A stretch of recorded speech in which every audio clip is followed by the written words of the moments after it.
दोस्तों नमस्कार। आप सभी सदस्यों का स्वागत है बी ऑफिसर मेक ऑफिसर्स परिवार में। करंट अफेयर्स में जुलाई 2025 चल रही है अपनी। आज ये तीसरा पार्ट है इसका। कथा शुरू करते हैं अपन। जय हो प्रभु की। जो पहली न्यूज़ है दोस्तों वो है एक लड़की का नाम, प्यारी सी लड़की का नाम अदिति। ओहो अदिति, तुम आ गई। यस, तुम्हारा इंतज़ार था मुझे। तो तुम्हारी स्पेलिंग क्या है? अच्छा, तुम्हारी स्पेलिंग गलत है यहाँ पर। ADEETIE। ओके, अच्छा तुम वो वाली अदिति नहीं हो जो मैं समझ रहा था, तुम कोई और अदिति हो। तुम्हारी स्पेलिंग ही अलग है यहाँ पर। अच्छा, देख लेते हैं तुम्हारी अदिति की फुल फॉर्म क्या है। तो साहब अदिति की फुल फॉर्म भी देख लेते हैं अपन लोग। तो इसकी जो फुल फॉर्म है वो है assistant in assistance in assistance in deploying deploying DEPLOYING।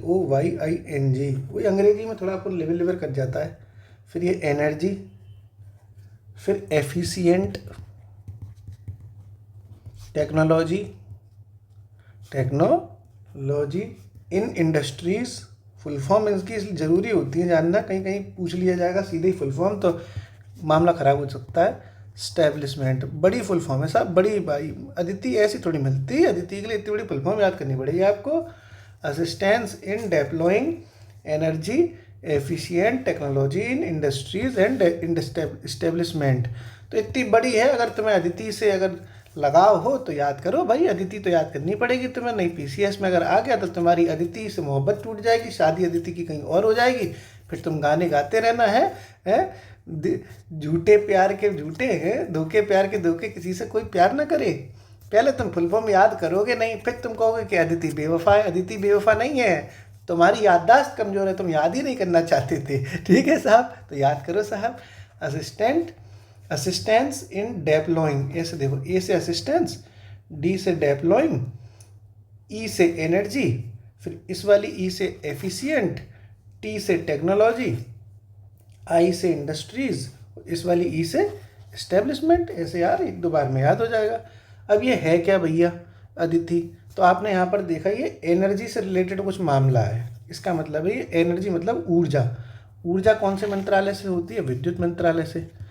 तो विद्युत मंत्रालय के तहत एक ये स्कीम लॉन्च की है, इसका नाम है अदिति।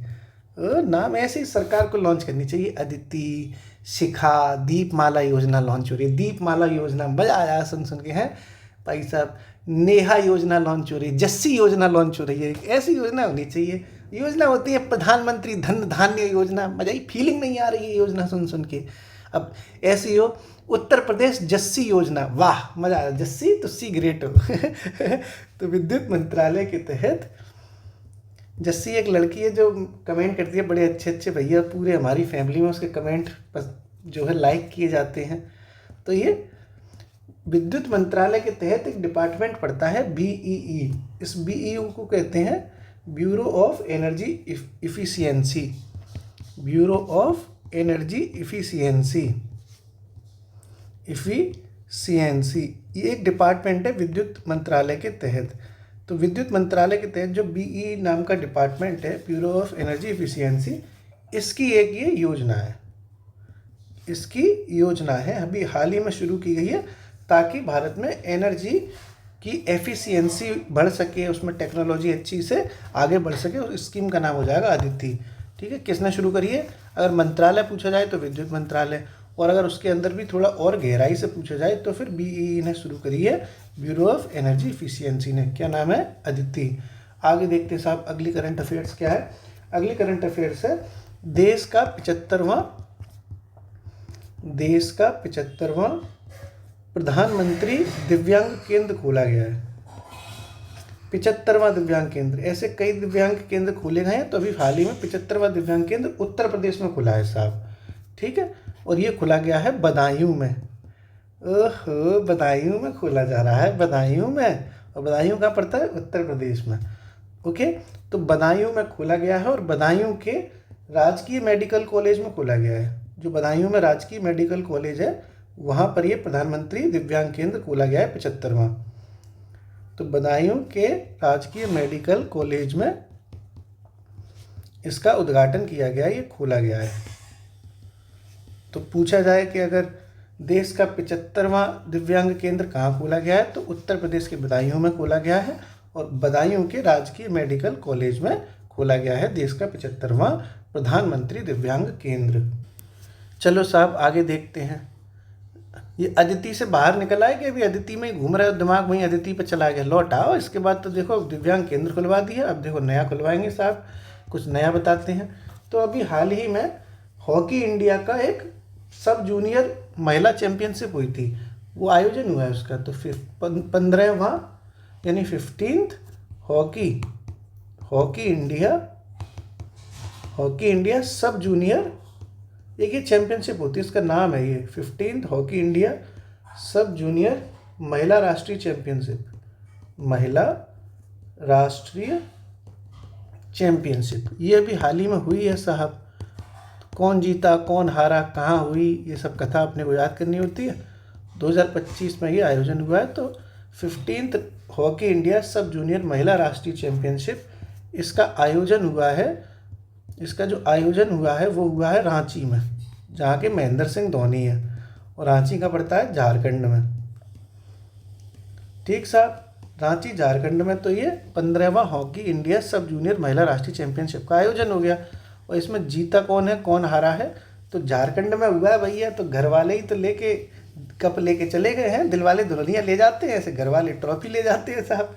तो झारखंड जीत गया इसमें। तो झारखंड ने उड़ीसा को हराकर जीता है। किसको हराकर? उड़ीसा को हराकर ये चैंपियनशिप जीती है। ठीक है, झारखंड ने उड़ीसा को हराकर ये ट्रॉफी जीत ली। तो झारखंड ने उड़ीसा को हराकर ये जीत लिया है। ठीक है, तो 15th हॉकी इंडिया सब जूनियर महिला राष्ट्रीय चैंपियनशिप 2025 का आयोजन झारखंड में हुआ। झारखंड की राजधानी में ये खेल खेला गया और झारखंड इसमें जीत गया, उड़ीसा को हराकर जीता। ठीक साहब, आगे देखते हैं अगली न्यूज़। जो अगली न्यूज़ है वो है ड्रोर 1।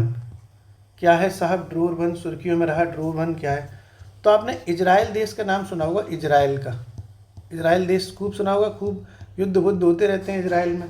तो इजराइल के पास जो अपना कोई सैटेलाइट है ना, सैटेलाइट होता है उपग्रह। तो इससे पहले इजराइल के पास जो उपग्रह था, जो सैटेलाइट था, वो उपग्रह होता है ना सैटेलाइट। तो जो सैटेलाइट था इजराइल के पास, वो उसके खुद के द्वारा बने हुए नहीं थे, मतलब स्वदेशी नहीं था। जैसे स्वदेशी होता है ना, स्वदेशी हमारे द्वारा बना हुआ। तो इजराइल के पास जो सैटेलाइट थे वो पूरी तरह से स्वदेशी नहीं थे, वो और देशों के सहयोग से बने हुए थे। अब क्या किया इजराइल ने? पहली बार अपना खुद का पैसा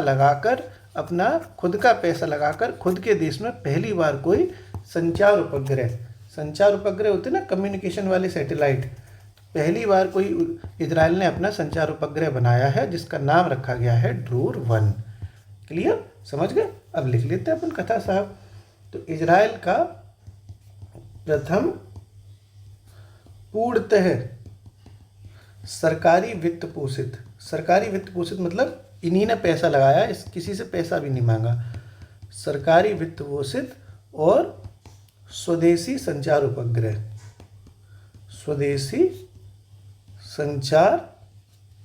उपग्रह है ये। क्या नाम है इसका? ड्रोर 1। ओके, अब साहब जब कोई सैटेलाइट बनता है तो कहीं से लॉन्च होगा कि नहीं होगा? तो ये लॉन्च करने के लिए एक रॉकेट चाहिए और एक स्टेशन चाहिए कि कौन से स्टेशन से लॉन्च होता है। तो ये स्टेशन तो वही फ्लोरिडा वाला यूज होता है, फ्लोरिडा का जो कैप कैनरेवल है वहाँ से, और रॉकेट है इसका फाल्कन 9। ओके, ये आपको जानते होंगे कि ज़्यादातर जो सैटेलाइट है वो फाल्कन 9 रॉकेट से ही लॉन्च होते हैं। तो ये भी अपन लिख लेते हैं साहब कि फ्लोरिडा के कैप कैनरेवल, ये बहुत फेमस है। इंडिया के भी कई सारे जो रॉकेट्स हैं वो यहाँ से पहले लॉन्च होते थे। अब तो इसरो अपना खुद करने लगा, लेकिन पहले तो यहीं से होते थे, फ्लोरिडा के कैप कैनरेवल से। तो कैप कैनवेरल स्पेस स्टेशन, ये एक स्पेस स्टेशन है, यहीं से रॉकेट लॉन्च होता है साहब। ओके, तो स्पेस स्टेशन के फाल्कन 9, अभी बताया था ना, फाल्कन 9 नामक एक रॉकेट है, उसी से ये सैटेलाइट लॉन्च हुआ है। तो फाल्कन 9 रॉकेट द्वारा लॉन्च, कौन सा? ये क्या नाम है इसका? ड्रोर 1। तो सुर्खियों मेरा ड्रोर 1 क्या हो गया? इजराइल का पूरी तरह से सरकारी वित्त पोषित और स्वदेशी संचार उपग्रह है पहला, प्रथम है ये। इससे पहले जितने भी सैटेलाइट थे इजराइल के वो पूरी तरह से स्वदेशी नहीं थे और देशों का सहयोग था। और इसे कहाँ से लॉन्च किया गया, तो फ्लोरिडा के कैप कैनरेबल स्पेस स्टेशन से लॉन्च किया गया है और वहाँ का ये रॉकेट है फाल्कन 9, उसके द्वारा इसको लॉन्च किया गया है।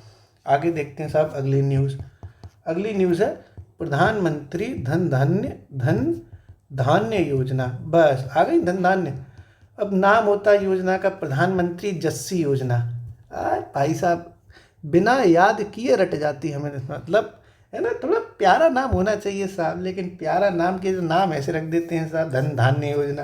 फीलिंग नहीं आ रही है, फीलिंग आनी चाहिए थी। फीलिंग चाहिए ना, फीलिंग चाहिए। फीलिंग से भरा मेरा दिल गाना सुना है आपने, बहुत बढ़िया गाना है, फीलिंग से भरा मेरा दिल है, बड़ा अच्छा गाना है। कोरोना में जो टिकटॉक चलता था उस पर बड़ा चलता था ये गाना है। वो एक क्या कैसे था, फीलिंग से भरा मेरा दिल गाना था ना ऐसे, फीलिंग से भरा मेरा दिल लुट गया थोड़ी थोड़ी ऐसे करके, थोड़ी वाला दिल कल्ला तेरा यार मेरी रानी कोई ना, ऐसे करके था। बड़ा बढ़िया सा गाना, अच्छा लगता था साहब। कोरोना के अपने दिन थे। कभी कभी तो लगता है भाई साहब कि अगर कोरोना में ना थोड़ा सा वो अपनी कमर मटका ली होती ना, तो आज भाई बहुत बड़े वो क्या होते हैं सोशल मीडिया पर इन्फ्लुएंसर कहते हैं क्या, वो बन गए होते ना। वो तेरी प्यारी प्यारी दो अखियाँ तड़पाए मैंने सारी रतियाँ, ये बड़ा गाना चलता था ना। ऐसे थोड़ी सी अगर कमर मटका लेते या थोड़ी सी मुंडी हिला लेते ना कोरोना टाइम में टिकटॉक पे, सही में 10-20 मिलियन फॉलोअर हो गए होते अभी तक तो इंस्टाग्राम पे। साहब डांस वांस तो कर लेता हूँ, पर यही है कि तब दिमाग में नहीं आई ये वाली बात साहब। बढ़िया, चलो something is better than nothing. आगे बढ़ते हैं सब। प्रधानमंत्री जस्सी योजना तो नहीं है, तो प्रधानमंत्री धन धान्य योजना देखते हैं। हाल ही में लॉन्च करी है सरकार ने भैया 2025 में, तो साहब 2025 में ये लॉन्च की गई है। 2025 में मंजूरी मिली है इसको। कितना पैसा मिलेगा भैया इस योजना को, तो इसका जो बजट रखा गया है वो रखा गया है 24,000 करोड़ रुपए। देख रहा है विनोद, 24,000 करोड़ रुपए में प्रधानमंत्री धन धान्य योजना लॉन्च की गई है और 6 सालों तक ये लागू रहेगी। तो 2025-26 से अगर शुरू होकर 6 वर्षों तक लागू रहेगी ये। कितने तक? 6 वर्षों तक लागू रहेगी। ओके साहब, कौन सी? प्रधानमंत्री धन धान्य योजना। इसमें जो 11 मंत्रालय भारत सरकार के हैं, उन 11 मंत्रालयों की 36 योजनाओं को मर्ज कर दिया गया है। पहले से कई सारी योजनाएं चल रही थी। प्रधानमंत्री धन धान्य योजना के तहत 11 मंत्रालयों की, कितने? 11 मंत्रालयों की जो 11 मिनिस्ट्रीज़ हैं, अलग अलग मिनिस्ट्रीज़, उनकी 36 योजनाओं को मर्ज किया गया है, विलय किया गया है और तब इस योजना को शुरू किया गया है। ओके, तो 36 योजनाओं को विलय करके, विलय का मतलब होता है मर्ज करके 100 जिलों का विकास करने का लक्ष्य रखा गया है। ठीक है, 100 जिलों का एक तो मर्ज करके 100 जिलों का विकास किया जाएगा इस योजना के तहत। भारत सरकार के तहत मतलब ये ध्यान दिया जाएगा कि जो पिछड़े हुए 100 जिले हैं उनका ध्यान दिया जा सके। तो 100 जिलों का विकास करने का लक्ष्य है इसमें। अब भाई धन धान्य क्या होता है कि जैसे भाई गरीबों की ध्यान दिया जाएगा, किसानों पे ध्यान दिया जाएगा, वो सारी चीज़ें इसमें होंगी। बस आपको जो मेजर फैक्ट याद करने हैं वो ये है कि इसका वार्षिक बजट 24,000 करोड़ रुपए है। 2025-26 से 6 वर्षों तक लागू रहेगी। 11 मंत्रालयों की 36 योजनाओं को विलय करके 100 जिलों के विकास को टारगेट करने का लक्ष्य रखा गया है प्रधानमंत्री धन धान्य योजना में। ओके साहब, इसका ये वार्षिक बजट है दोस्तों। ये थोड़ा सा मैं वार्षिक शब्द भी लिख लूँ, हर साल 24,000 करोड़ मिलेंगे, वार्षिक बजट है इसका। ओके, मतलब ये कन्फ्यूजन ना रहे आपको कि 6 सालों तक का पैसा है या फिर वार्षिक बजट है। तो भाई पूरी वार्षिक बजट इसका 24,000 करोड़ रुपए रखा गया है। ठीक साहब, कितने जिलों पर ध्यान दिया जाएगा? 100 जिलों पर। अगली न्यूज़ देखते हैं। अगली न्यूज़ निकल कर आ रही है ब्रिटेन से। हैं, ब्रिटेन चलते हैं, चलो साहब ब्रिटेन घुमाता हूँ। तो ब्रिटेन में भैया जवानी जल्दी आ जाती है, तुम्हें पता है?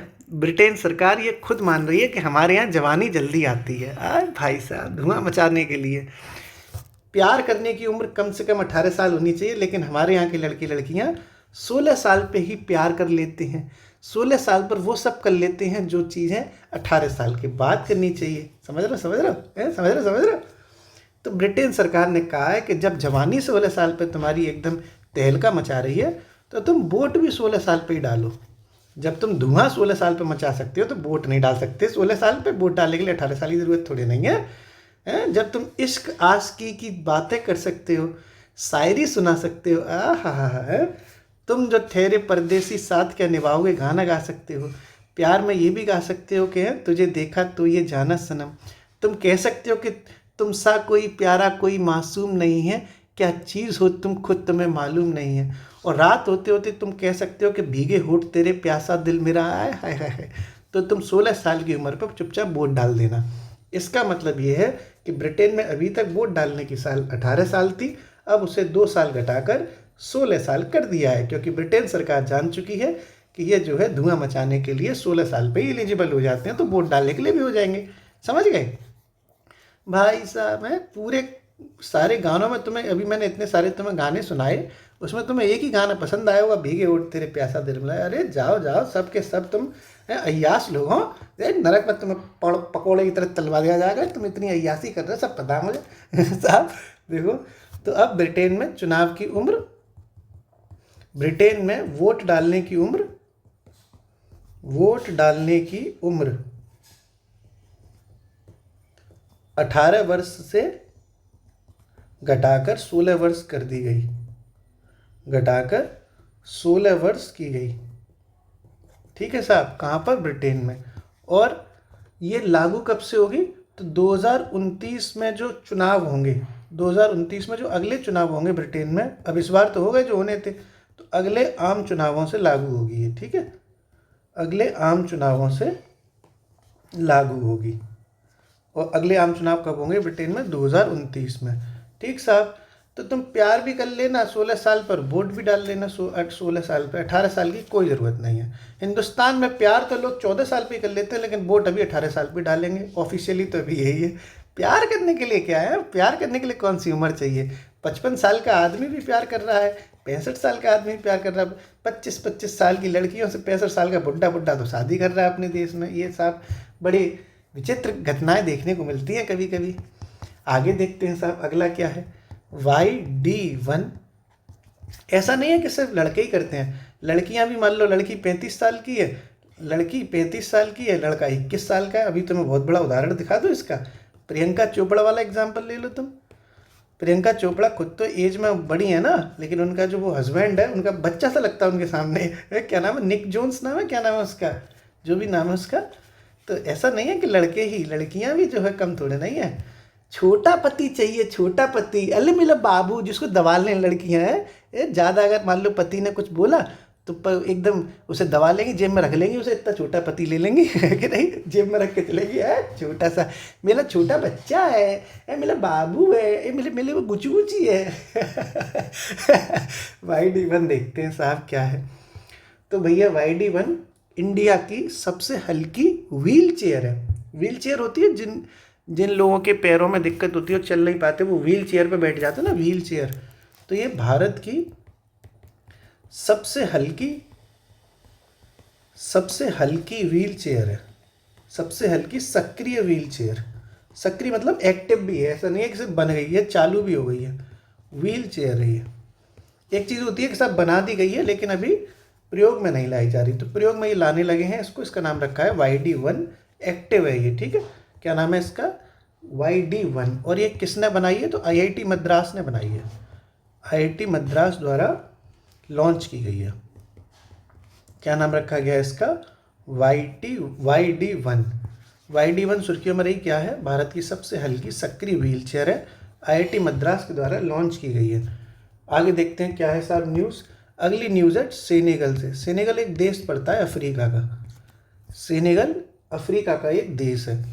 तो यहाँ पर एक बहुत अच्छी खबर आ रही है सेनेगल में कि सेनेगल को ट्रैकोमा के द्वारा, जो ट्रैकोमा रोग होता है, अभी हाल ही में आपने हिंदुस्तान के बारे में सुना होगा कि हिंदुस्तान को ट्रैकोमा से मुक्ति मिल गई, ट्रैकोमा मुक्त घोषित किया गया था भारत को कुछ दिनों पहले।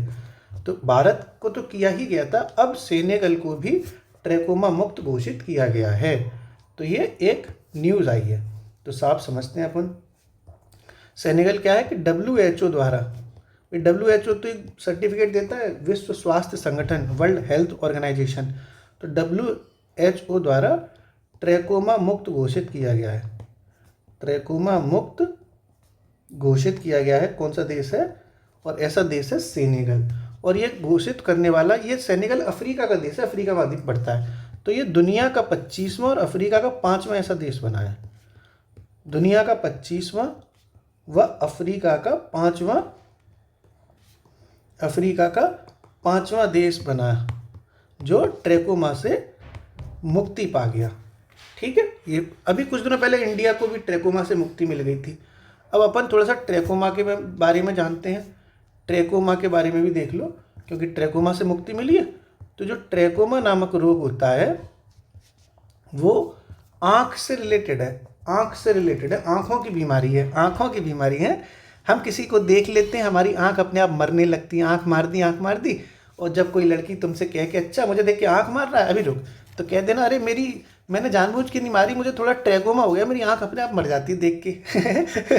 भाई बहाने भी मार सकते हो तुम तो, लेकिन अब इंडिया में और सेनेगल में बहाना नहीं मार पाओगे, क्योंकि अब इंडिया में और सेनेगल में ट्रैकोमा की समाप्ति हो चुकी है। तो तुम ये नहीं कह पाओगे कि मैंने जानबूझ के नहीं मारी, अरे मेरे तो ट्रैकोमा था, अजी घंटा मेरा ट्रैकोमा खत्म हो गया, टाटा बाय बाय हो गया। तो ट्रैकोमा एक आँखों की बीमारी है। ठीक है। वो लड़की आँख मारे तो ये आँखों की बीमारी है और जीवाणु से ये होती है। ये जीवाणु जनित रोग है, बैक्टीरिया वाला। बैक्टीरिया होता है ना, तो बैक्टीरिया को हिंदी में कहते हैं जीवाणु। तो जीवाणु जनित रोग है जो सेनेगल से ख़त्म हो गया। WHO ने ट्रैकोमा मुक्त घोषित कर दिया सेनेगल को, और दुनिया का 25वां और अफ्रीका का 5वां देश बना है। अफ्रीका का 5वां देश बना। ठीक से लिखना है, ये अफ्रीका का लिखना भूल गया मैं यहाँ पे ना। अफ्रीका का 5वां देश बना है। ठीक है साहब। दुनिया का 25वां है। आँखों की बीमारी है, जीवाणु से होती है। क्या नाम है देश का? सेनेगल। आगे देखते हैं साहब।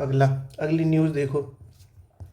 जो अगली न्यूज़ है वो है बिम्स्टेक। आपने सुना होगा बिम्स्टेक।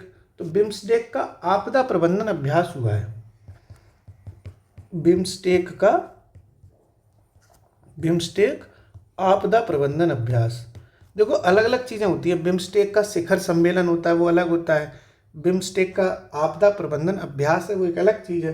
बिम्स्टेक का युवा शिखर सम्मेलन होगा, वो एक अलग चीज़ है। तो सारी चीज़ें अलग अलग होती हैं। फिर लोग कमेंट सेक्शन में लिबर करते हैं, सर आपने तो ये बताया था, ये देखो ये हो गया। अरे भैया पहले पूरा तो पढ़ो कि बिम्स्टेक के बारे में आगे क्या लिखा था। युवा लिखा था कि शिखर सम्मेलन लिखा था कि आपदा लिखा था।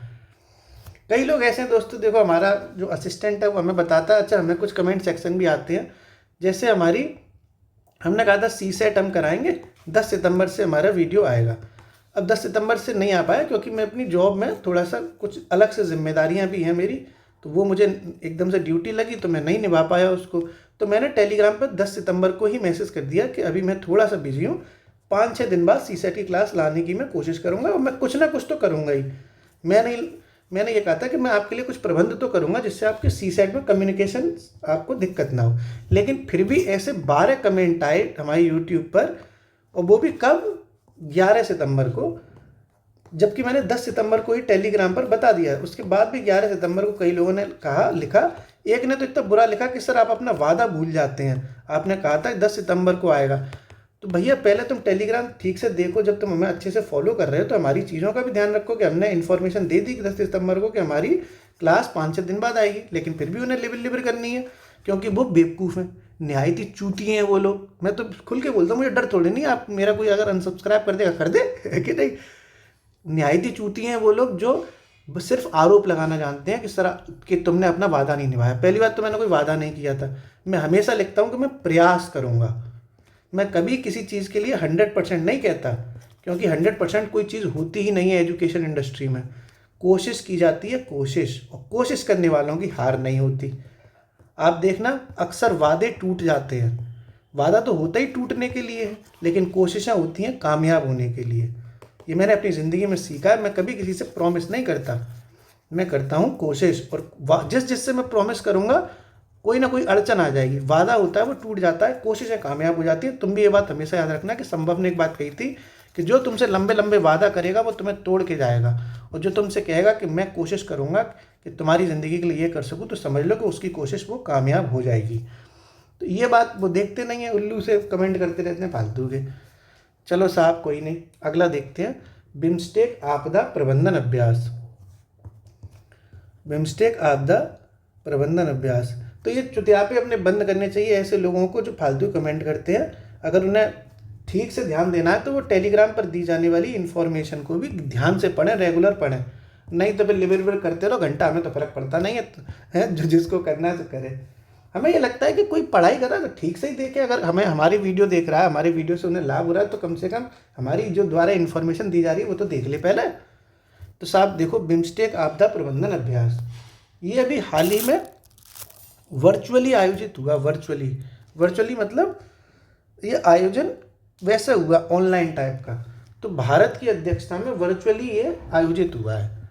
तो भारत की वर्चुअली मेजबानी में हुआ। वर्चुअली का मतलब ये ऐसा नहीं है फील्ड पे हुआ हो, सिर्फ डिजिटलाइजेशन के माध्यम, मतलब ये अभ्यास तो डिजिटल हुआ है, मतलब भाई अभ्यास तो ये डिजिटल हुआ है, लेकिन इंडिया ने जो मेजबानी करी है वो वर्चुअली करी है। तो भारत की वर्चुअली मेजबानी में ये संपन्न हुआ है।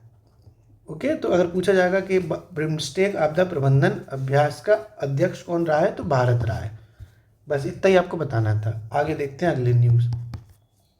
अगली न्यूज़ है दोस्तों गुजरात से अगली न्यूज़ निकल के आ रही है। प्रधानमंत्री मोदी का शहर मतलब राज्य गांव। तो गांव में जो चीज़ निकल के आई वो ये निकल के आई कि जो ट्राइबल्स लोग होते हैं, आदिवासी लोग होते हैं, जनजाति जिसको कहते हैं आदिवासी, इन आदिवासी लोगों पर एक वो जीनोम अनुक्रमण कहते हैं ना, जीनोम अनुक्रमण साइंस में जो होता है बायोलॉजी में, तो आदिवासी लोगों पर जीनोम अनुक्रमण शुरू किया गया है। जीनोम सीक्वेंसिंग कहते हैं उसको इंग्लिश में, जीनोम सीक्वेंसिंग।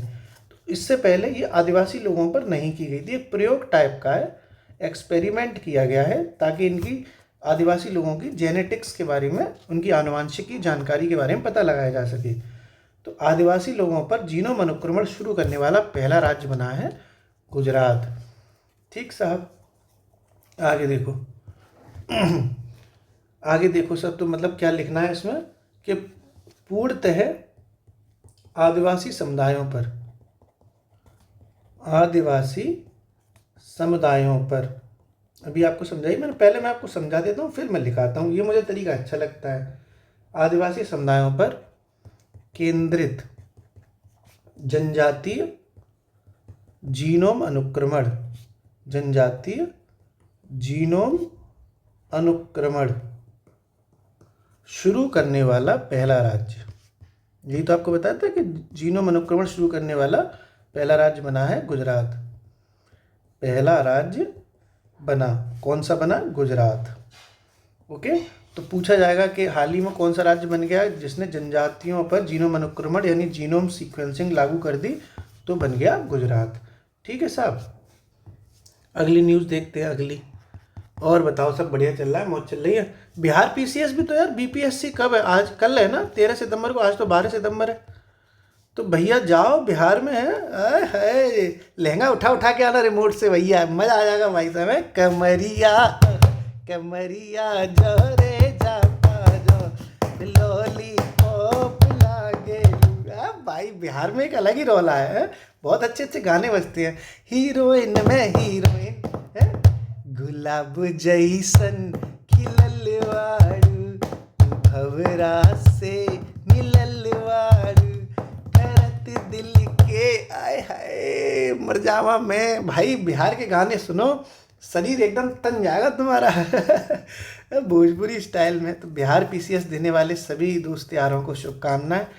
तो अब जो लोग जा ही रहे होंगे हमारी वीडियो तो बिहार पीसीएस के बाद ही देखेंगे, वो सोचेंगे क्या ही देखो अब तो तो ये देखते चलो, जो लोग नहीं देख रहे वो आज देख लेंगे, जो लोग बाद में देख लेंगे, जिसको जैसी इच्छा। तो अगली जो न्यूज़ है वो है आकाश प्राइम मिसाइल। आकाश प्राइम मिसाइल है ये साहब। लो अभी इसका हाल ही में परीक्षण किया गया है। तो ये लद्दाख में इसका सफल परीक्षण किया गया, लद्दाख में। आकाश प्राइम मिसाइल का लद्दाख में सफल परीक्षण किया गया। ठीक है साहब। और जब कोई मिसाइल होती है तो वो कैसी होती है, सतह से सतह, सतह से हवा। तो ये सरफेस टू एयर मिसाइल है, यानी सतह से हवा में, सतह से हवा की मिसाइल है। Surface to air, surface to air है ये। ओके, सतह से हवा वाली मिसाइल है। सतह से हवी लिख गई है, हवा, सतह से हवा की मिसाइल है। ओके, और हर एक मिसाइल की अपनी एक रेंज भी होती है। तो इस आकाश प्राइम की भी एक रेंज है 30 किलोमीटर। कितनी है? 30 किलोमीटर इसकी एक रेंज है। तो आकाश प्राइम मिसाइल अभी हाल ही में सफल परीक्षण इसका लद्दाख में किया गया। सतह से हवा में उड़ा दी, जैसे रिमोट से लहंगा उड़ जाता है वैसे आकाश प्राइम सतह से हवा में उड़ जाती है। रेंज इसकी कितनी है? 30 किलोमीटर। अच्छा, बिहार के गानों का एक अलग ही स्वैग है भाई, है मतलब मैं तो सुनता हूँ, मैं तो हंसी आती है सुन के भाई साहब। एक चीज़ होती है थोड़ी, धोड़ी कहते हैं, धोड़ी। बिहार में आधे गाने तो धोड़ी के बनते, धोड़ी क्या कहते हैं, धोड़ी चाट लामा, धोड़ी चाट लामा।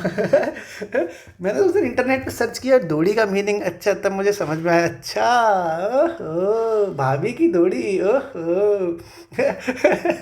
अलग ही लेवल है भाई। चाहे आगे देखते हैं अपन। अगली 2 मिसाइलें और हैं। एक मिसाइल है पृथ्वी 2, एक मिसाइल है पृथ्वी 2 और एक मिसाइल है अग्नि 1। ये दोनों का भी हाल ही में परीक्षण किया गया है। पृथ्वी 2 और अग्नि 1 ये मिसाइलें हैं, ये मिसाइलें हैं। इनका उड़ीसा में सफल परीक्षण किया गया है। उड़ीसा से ही किया जाता है ज़्यादातर। उड़ीसा में एक चांदीपुर रेंज है, वहाँ पे किया गया है। उड़ीसा के चांदीपुर रेंज में सफल परीक्षण किया गया। दोनों का साथ में ही लिखवा दिया है, क्योंकि दोनों का एक ही जगह हुआ है, चाहे पृथ्वी 2 का हो चाहे अग्नि 1 का हो। अब देखो थोड़ी थोड़ी जानकारी दोनों के बारे में ले लो। जो पृथ्वी 2 है और जो अग्नि 1 है, दोनों के बारे में हल्का हल्का आपको बता दें। पृथ्वी 2 के बारे में आपको बता रहे हैं कि ये एक सतह से सतह की मिसाइल है, सतह से सतह, सरफेस टू सरफेस। अग्नि 1 भी सतह से सतह है, ये भी बढ़िया है, कोई कन्फ्यूज़न नहीं है, ये भी सतह से सतह है। ओके, इसकी जो रेंज है पृथ्वी 2 की, जो रेंज है वो है 250 से 350 किलोमीटर, 250 से 350 किलोमीटर की पृथ्वी की। जो अग्नि है, अग्नि की रेंज ज़्यादा है, अग्नि की रेंज है 700 से 1200 किलोमीटर के बीच की। ये आपको एक्स्ट्रा नॉलेज भी दे दी, क्योंकि अभी हाल ही में अगर किसी मिसाइल का परीक्षण होता है भैया तो सुर्खियों में आ गई वो मिसाइल। हालांकि ये मिसाइल ऐसा नहीं है कि पहले से लॉन्च है ये, लेकिन इनका दोबारा से सफल परीक्षण करते हैं। कहीं ऐसा तो नहीं रखी रखी फुस हो जाए, जैसे पुराने पुराने बम होते हैं, पुराने पटाखे होते हैं, अगर उन्हें लंबे समय तक नहीं चलाओ तो वो एकदम फुस हो जाएंगे। फुस, पटाखे फुस हो जाते हैं ना, सुस्त एकदम फुस हो गए साहब। तो ये इनको बीच बीच में चला लिया जाता है ताकि इनकी जो है, जो इनकी ताकत मजबूत रहे। तो पृथ्वी 2 सतह से सतह की है, अग्नि 1 भी सतह से सतह की है, जबकि पृथ्वी 2 की रेंज 250 से 350 किलोमीटर है और अग्नि 1 की रेंज 700 से 1200 किलोमीटर है। ये भी आपने समझ लिया। अगली न्यूज़ है साहब, वो है महिला आरोग्यम कक्ष। महिला आरोग्यम कक्ष, ठीक साहब, क्या है महिला आरोग्यम कक्ष? तो ये महिलाओं से रिलेटेड लग रहा है, नाम ही महिला है। तो सरकारी जो ऑफिस होते हैं, जब आप अधिकारी बन जाएंगी, आप में से कुछ लड़कियां, तो आप लोग सरकारी डिपार्टमेंट में काम करेंगी, तो आप लोगों के कल्याण के बढ़ावा देने के लिए एक स्पेशल कक्ष बनवाए गए हैं, एक रूम बनवाए गए हैं, जैसे वहाँ पे लेडीज़ वेडीज़ बैठ के आराम से पंचायत कर सके, है ना, ताकि बात कर सके। अच्छा, मेरे पति ने मुझको 9 लाख का हार दिया है, ओहो, तो मेरे पति ने मुझे डायमंड का हार दिया है, जाओ तुम्हारा पति 9 लाख का हार देता है तो मेरा पति डायमंड का हार देता है। ओह, फिर तीसरी बोलेगी मेरे पति ने मालूम क्या दिया है, मेरे पति ने दिया है मुझे धोखा।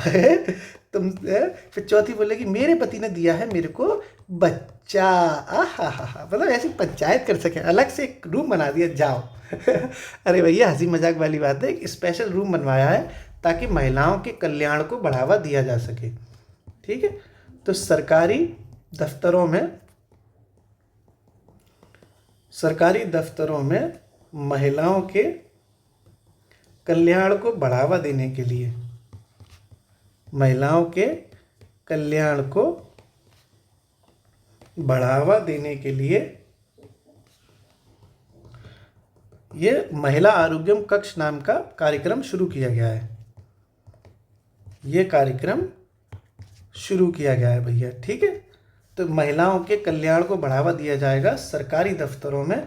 और क्या नाम रखा गया? महिला आरोग्यम कक्ष, मतलब रूम टाइप का बनवा दिया गया है, ताकि अगर मान लो बच्चा है तो उसको वो फीडिंग करा सके लेडीज़, ठीक है, या उसका छोटा बच्चा है तो उसके संग थोड़ा टाइम स्पेंड कर सके, या कोई पर्सनल लेडीज़ प्रॉब्लम है तो वो सॉल्व कर सके। इसके लिए स्पेशल ध्यान दिया जाएगा। उसका नाम रखा गया है महिला आरोग्यम कक्ष। और हल्की हल्की पंचायत तो देखो चलेगी, जब चार लोटे मिलेंगे तो खनखन खनखन की आवाज़ आती कि नहीं आती। तो जब महिलाएं मिलेंगी तो फिर महफिल तो जमेगी साहब। तो ठीक है साहब, अब इसका रिवाइज कर लेते हैं। चलो अभी जाते जाते कमेंट बॉक्स में आंसर बताओ। अच्छा, कमेंट बॉक्स में बताओ कि विश्व मरुस्थलीकरण व सूखा निवारण दिवस 17 जून को मनाया जाता है। वह सूखा निवारण दिवस 17 जून को मनाया जाता है। ये मैं आपको बता रहा हूँ। इसकी थीम बताओ इस बार क्या रखी गई है। 17 जून को तो ये मनाते हैं, थीम आप कमेंट बॉक्स में बताइए साहब, ये आपको बताना। चलो फटाफट से इसका रिवीजन करते हैं कि आज क्या क्या किया। तो सबसे पहले अपन ने अदिति देखी थी। अदिति आई थी, assistant in deploying energy efficient technology in industries and establishment, ये अपन ने समझा था। ये विद्युत मंत्रालय के तहत एक प्रोग्राम है जो बीई के द्वारा लॉन्च किया गया है, ब्यूरो ऑफ एनर्जी एफिशिएंसी के द्वारा। फिर ये 75वां दिव्यांग केंद्र खुल गया इंडिया का, उत्तर प्रदेश के बदायूं में खोला गया है। आए हाय, बदायूं से अपना एक स्पेशल मोहब्बत है। अब तुम्हें हर चीज़ नहीं पता ना, अपनी पर्सनल लाइफ भी तो है, समझ रहे हो। तो ये राजकीय मेडिकल कॉलेज में खोला गया है साहब बदायूं के। ऐसे मत सोचो कुछ भी, जो पर्सनल है ना वो किसी और की है। ठीक है, हमारी तो दोस्ती लगती है सब, इससे ज़्यादा कुछ बन ही नहीं पाती। ज़िंदगी सड़ गई सारी हमारी जवानी, बस हम तो फ्रेंड ही बन पाए। काऊ के बॉयफ्रेंड नहीं बन पाए, फ्रेंड ही में सिमट गए साहब। ठीक था। तो 15th हॉकी इंडिया सब जूनियर महिला राष्ट्रीय चैंपियनशिप 2025 का आयोजन हाल ही में झारखंड में हुआ। रांची उसकी राजधानी है, और झारखंड ने उड़ीसा को हराकर, झारखंड ने धुआं मचा दिया और उड़ीसा को हरा दिया, और झारखंड ने ये 15th हॉकी इंडिया सब जूनियर महिला राष्ट्रीय चैंपियनशिप जीत ली। ड्रोर 1, तो ये सैटेलाइट है, इजराइल का पहली बार खुद ने बना पाया है। पूर्णतः सरकारी वित्त पोषित प्रथम सैटेलाइट है जो संचार उपग्रह है। ये फ्लोरिडा के कैप कैनरिवल से लॉन्च किया गया है और फॉल्कन 9 रॉकेट के द्वारा लॉन्च किया गया है। प्रधानमंत्री धन धान्य योजना 2025 में इसको मंजूरी मिली। इसका वार्षिक बजट है 24,000 करोड़ रुपए। कितना है? 24,000 करोड़ रुपए। 2025-26 से कितने वर्षों के लिए लागू हुए? 6 वर्षों के लिए लागू हुए। कितने मंत्रालयों को इसके तहत, 11 मंत्रालयों के तहत कितनी योजनाओं को मर्ज किया गया? 36 योजनाओं को। कितने जिलों का विकास किया जाएगा? 100 जिलों का विकास किया जाएगा। कौन सी योजना है? प्रधानमंत्री धन धान्य योजना। भैया ब्रिटेन में तो प्यार होता है 16 साल पे, तो फिर वोट क्यों 18 साल पर डालेंगे?